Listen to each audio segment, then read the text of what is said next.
ko ta tambaya da ran yi ma ne idan ka ci ga wata 3,000 nan wannan naka ne kyauta kawai rike tukunna insha Allah mun ci ta ma. to tambayan da ran yi ma akwai abu wanda ana taka shi ana zuba mai bola ana wulakanta shi sannan kuma idan ka tashi bukatan sai ka sa kuɗi da ka siya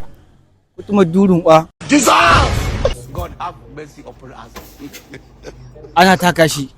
a zuba mai bola a yi mai ma kuma menene amma in ka tashi bukata sai ka sa kuɗi da ka siye shi kunkuru haba kuma to subhanallah jama'a kun ji ya ce kunkuru bai ci amsar na jama'a muna jiran amsa a comment section jama'a tambaya za mu mane amma in ka ci ga wata 3,000 nan wannan naka ne kyauta to shikenan ba matsala ka san abun rabo ne haka ne to tambayan da zan yi ma ita ce wace abu ce wanda ana taka shi ana zuba mai bola ba abin da ba a yi mai amma kuma idan ka tashi neman shi sai ka sa kuɗi ka siya ana taka shi ana zuba mai bola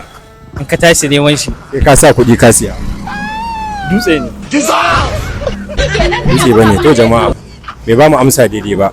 muna sauraron ku ra'ayinku jama'a mun gode da bibiyan da kuke mana me ake taka